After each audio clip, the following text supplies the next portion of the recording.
Spectroscopy is the study of patterns which are inside of light. Now, what's interesting about light is it actually behaves as a wave as well as a particle, but it's that wave action that gives us all the different colors when it's split out into a prism.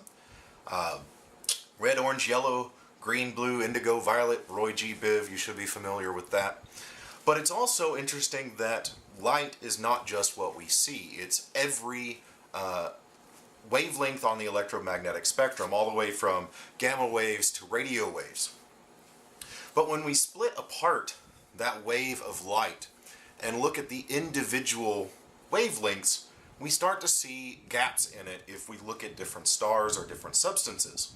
So what's interesting is that those waves tell us what is inside of that object. So if we take a pattern like this one, and we know helium, hydrogen, sodium, and lithium, certain elements have this specific pattern. We can compare that to an unknown wavelength or spectra of an object and figure out what's in it. So, for example, the very first unknown sample in this one contains both the double pattern for sodium and lithium. Okay, now for an element to be present in the unknown sample, every single one of its lines has to be present. So for example, if only one of these lines from lithium was down here, lithium would not actually be present. It has to have both. Now the unknown spectra can have lots. For example, this one has these two, this bar here, these two here, these three here, and that lines up to not only lithium, but also hydrogen. Now it's interesting that if we look at the spectra of stars, every star has hydrogen and helium, and we'll get back to that later in our astronomy unit. But this is how we use the known spectra or pattern of elements to find the unknown elements within a sample just by looking at light being emitted from that object. The second interesting thing that light can tell us about distant objects is if they're moving toward or away from us. Now this is due to a phenomenon with waves called the Doppler effect.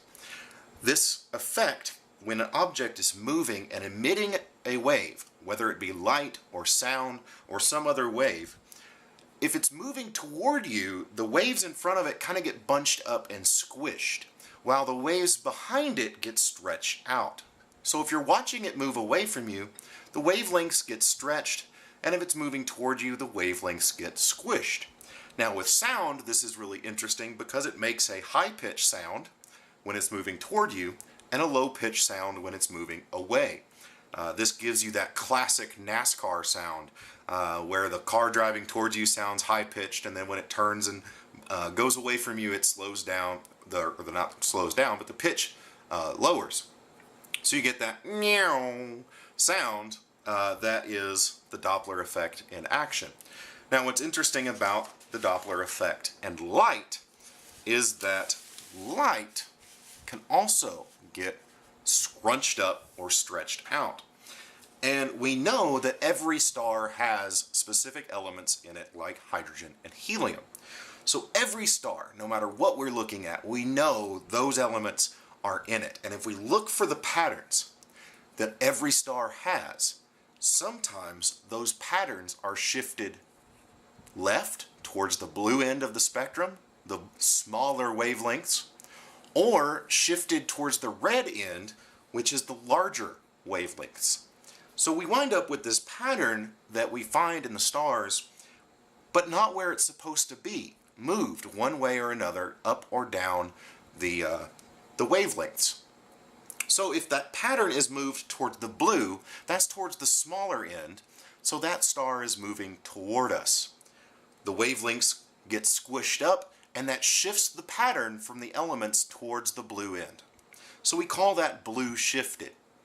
However, if it's moving away from us, the wavelengths are stretched, and that moves the pattern for the elements toward the longer side of the wavelengths. Red shifted is what we call that. Now the way I remember this is kind of simple. If a car is driving away from you, you see the red taillights. So if a star is red shifted, it's moving away from us. Simple way to remember it. Of course, the opposite is moving toward us, and it's blue shifted. Now, that doesn't mean that the light is going to look red. That just means that these patterns are shifted toward the red side of the spectrum, this larger wavelengths. So, if we look at a unknown star that we don't know what it's doing, and we compare it to a known spectrum, we can tell which direction it's moving. So on top here we have a normal series of wavelengths and the pattern within it. Blue is the short side, 460 nanometers, and red is the long side, 700, 750 nanometers. And below it we see the pattern, and it gives you this little symbol that says delta wavelength, okay, the change in wavelength. So this wavelength has been shifted toward the red, so that star is moving away from us. That red shift tells us that the stars are moving away. Now the last section of this lab, I'm going to show you the easiest way to do it, and then I want you to do it yourself on your own lab sheet. So the very last section, we have these 5 stars with spectral patterns within them. Some are really dense with patterns, others not so much. And our job here is to take the known spectra of elements hydrogen, iron, neon, sodium, lithium, magnesium, and helium, and figure out which elements out of those stars have in them. Now the easiest way to do this is to take out your known spectra page. You should be able to remove it from the packet or from your workbook, and take the hydrogen spectrum and fold it in half. That way the very top of your fold has the hydrogen pattern so that we could lay it over the known stars, or rather the unknown spectra of the stars. So we lay that over, get the ends to match up just right. So we lay that over those, and you can see if the hydrogen bars are present. And if we've done this correctly and lined them up, all of these 4 lines for hydrogen are present in star 1. So we know that it has hydrogen.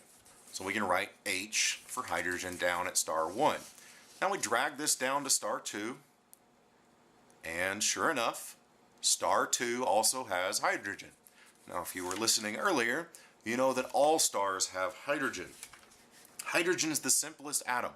1 neutron, 1 electron, 1 proton, and it's that simple atom that stars use to combine in fusion to create the energy that they shine with, and they combine 1 hydrogen and 1 hydrogen into helium.